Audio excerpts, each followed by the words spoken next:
Hi Gillian, thanks for coming and talking to Karen today. So can you tell me your role at the National Portrait Gallery? Yes, I'm Gillian Raymond. I'm the National Portrait Gallery's online manager, which basically involves organising all aspects of our online presence and our online program. The Portrait Stories project developed out of an idea that we wanted to have an audiovisual tour, as seems to be expected from most galleries. But we wanted to take that a little bit further than your standard audiovisual tour that people may be used to.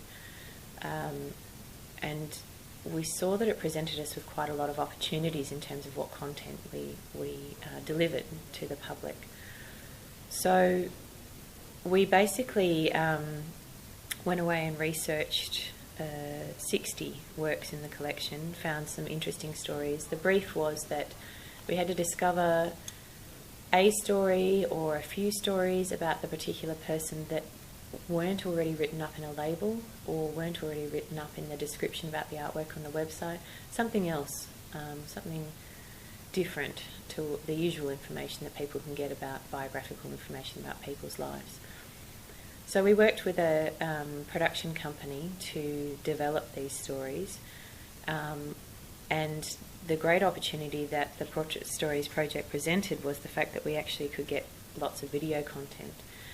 And there were two aspects to that. We went away and researched all of the collections around Australia and overseas that may have artefacts, photographs, letters, old oral recordings, for example. The collection at the National Library was fantastic. And we approached all of those collections to get copyright permission to have those particular bits and pieces into our story, and then we wove those together into what we call a portrait story. I think the most successful ones are the ones that have a little bit of the sitter's voice involved. So whether it be an oral recording, we interviewed a lot of subjects who were overseas, so we basically just did phone interviews. So Andy Thomas spoke to us from the States, Chrissy Amplis spoke to us from the UK, and we basically just spliced those in with photographs from their lives to illustrate the story. But we also managed to get some good video interviews with people like Frank Fenner, who is now in his 90s, and it was a fantastic opportunity to get him to tell us a bit about his life. And I think that the dimension that this adds when people are standing in front of the artworks in the building with the eye touches that we're using, when they can actually have that portrait speak through another medium, such as the Portrait Stories, I think there's another layer or another dimension that our viewers can actually, or our audiences can actually experience from our artworks.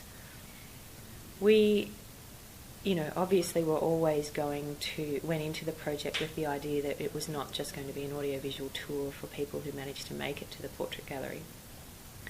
One of the key focuses was that all content should be able to be repurposed across multiple platforms. So we have all of the Portrait Stories streaming on our website, but we're also undertaking a project to syndicate them to YouTube and various other platforms, Facebook and various other areas that we are sort of trying to move into at the moment, albeit a bit slowly.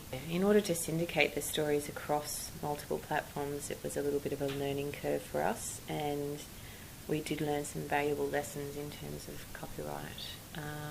We made some interesting mistakes in terms of copyright as well, but the project is continuing, and I think we will approach the copyright in a very different way.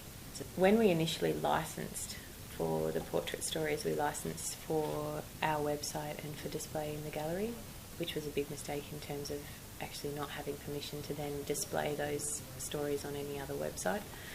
So we're now investigating the Creative Commons licensing scheme, which will build into our licensing for all Portrait Stories in the future.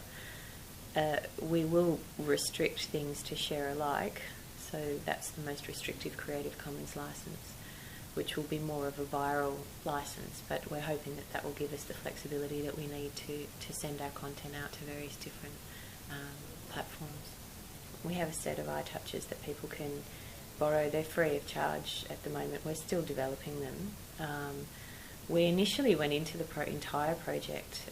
Our director, Andrew Sayers, is very supportive of the online program and very interested in technology. And we originally went into the whole redevelopment or the development of the audio-visual guides with the idea that people would be using their own phones to download our stories, and that, coming into the gallery, they could accept a Bluetooth message from the gallery, and they could download the content and use their own devices.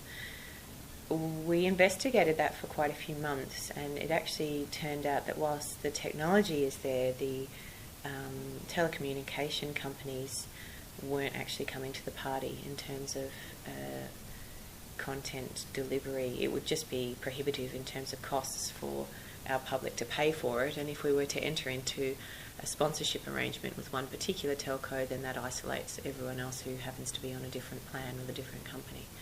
So unfortunately it wasn't quite at the stage in Australia yet where we could move towards that, but we have built the stories with the idea that that's what will happen as soon as that kind of problem is sorted out. Well, thank you for talking with us. That was really amazing what you guys are doing here. Okay. It's fantastic. Thank you.